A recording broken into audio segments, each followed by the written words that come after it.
তো পুরো আজকে সকালটা ঘরদোর নোংরা নিয়েই আমার শুরু হলো। তো যাই হোক, গুড মর্নিং, কেমন আছো? আশা করছি ভালো আছো, আমরাও ভালো আছি। তো এই যে সকালবেলা এখনও মেয়ে ঘুমাচ্ছে, আর এইসব জিনিসপত্র চারিদিকে, কারণ আমি অসুস্থ ছিলাম, কাজ করতে পারিনি। আর কিছু সবজি বাজারও করা হয়েছে, চলো তোমাদেরকে দেখাই, আর ঘরগুলোও গুছিয়ে নেব। তো চলো দেখা। আজকে বাজার হয়েছে এই যে ফুলকপি বাজার করতে বলেছিলাম, কারণ একটা কারণ হচ্ছে আমি ফুলকপি একটু শুকাবো, শুকিয়ে মানে যে সময় ফুলকপি হয় না সেই সময় আর কি খেতে খুব ভালো লাগে। তো সেই বাজার হয়েছে।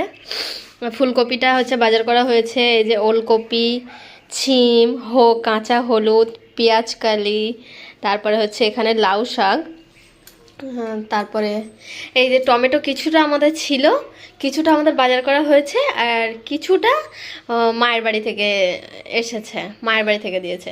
আর মটরশুঁটি সেম, মটরশুঁটিটা অনেকটা, প্রায় 5 কেজির উপরে হবে, মানে অনেক মটরশুঁটি আছে 5 কেজির উপরে। কারণ হচ্ছে কিছুটা আমাদের বাজার করা হয়েছে, আর কিছুটা মায়ের ঘর থেকে এসছে, মানে আমাদের চাষের। তারপরে এই যে পেয়ারা আছে, ছোট ছোট ছিম, মানে এটাকে কাটতে লাগবে না, একবারে করলেই হয়ে যাবে, মানে দু মাথা ছিলে নিয়ে একবারে রান্না করলেই হবে। এই যে বেগুন, এইগুলো এখন বাজার হয়েছে। তো এই যে কিছুদিনের বাজার আপাতত হয়েছে। আর আমি কি করব, মটরশুঁটি কিছু মানে ফ্রোজেন রেখে দেব, ওই জন্য আর কি নিয়ে এসেছি। আর এদিকে তো পেঁয়াজ টিয়াজ আছে। তারপর আজকে তো ঘরদোরের অবস্থা প্রচুর খারাপ, গোছাতে হবে। তো চলো, এই যে আজকের বাজার হয়েছে। তো এই যে একটু গরম, এখানে হচ্ছে গরম জল নিয়ে নিয়েছি। আর এই যে কে খাও, কে খাও, আমার তো ভালো লাগে, বাট আমি আগে খেতাম না, কিন্তু এখন খাই। তো এদিকে ভাত বসে গেছে, আর এদিকে এই যে মাছ, এটা শুকো মাছ, কি মাছ জানি না, বাট অনেক বড় বড়, কি মাছ জানি না, এটা শুকো মাছই, কিন্তু কি শুকো মাছ সেটা জানি না। তো এই যে, তো চলো এটাকে বার করি, কেটে ভিজোতে দেবো, কারণ হচ্ছে লাউ শাক দিয়ে খেতে খুব ভালো লাগে। চলো, তো এই যে বার করে নিয়েছি, সবগুলো দেবো না, কিছুটা দেবো।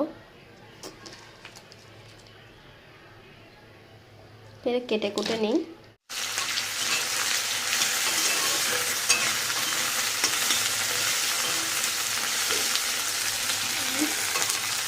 এই যে টমেটোর সাথে একটু এই যে মাছগুলো ভেজে নিচ্ছি। আর এদিকে আলু কাটা হয়ে গেছে, শাক, এই যে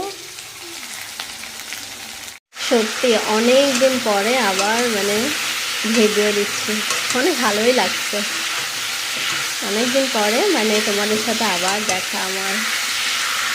এই যে মাছ দিয়ে এই যে আলুটা ভালো করে একটু কষে নিলে, এইভাবে মাছগুলো পিস পিস করে কেটেছি। এই যে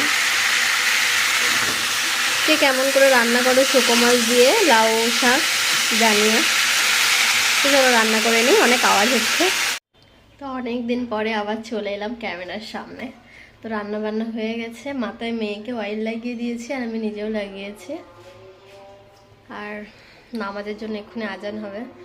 তো চলো টাটা, মানে দেখাচ্ছি আরও, চলো রান্নাটা হয়েছে সেটাই দেখাই।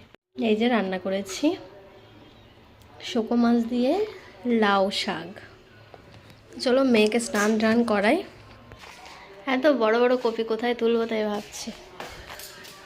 আর এই যে মেয়ে,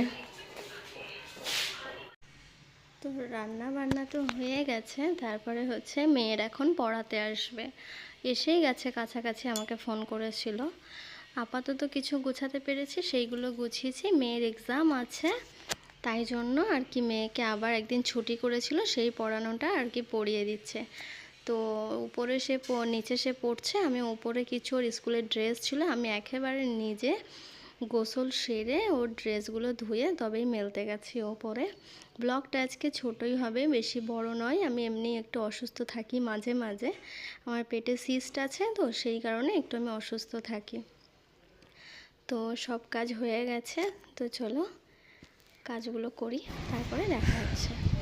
তো সব কাজ করা হয়ে গেছে, আর আমি তো দুপুরে খাবো না, কারণ আমি হচ্ছে রোজা করছি, তো আমি তো খাবো না, মেয়ে খাবে। মেয়েকে পড়াতে এসছে, ওর যে ছুটিগুলো ছিল সেগুলো পড়িয়ে দিচ্ছে কারণ কাল থেকে হচ্ছে ওর এক্সাম, তো সেগুলো পড়িয়ে দিচ্ছে আর কি। তো আমার হাতে এটা নেল পালিশ নয়, এটা হচ্ছে একটা রং আমার ওই যে মানে কলকা করার জন্য আনা হয়। আমি ঘুমাচ্ছিলাম, আমার মেয়ে এগুলো করেছে। তো যাই হোক, তো চলো আজকের ভিডিওটা এই পর্যন্ত, টাটা।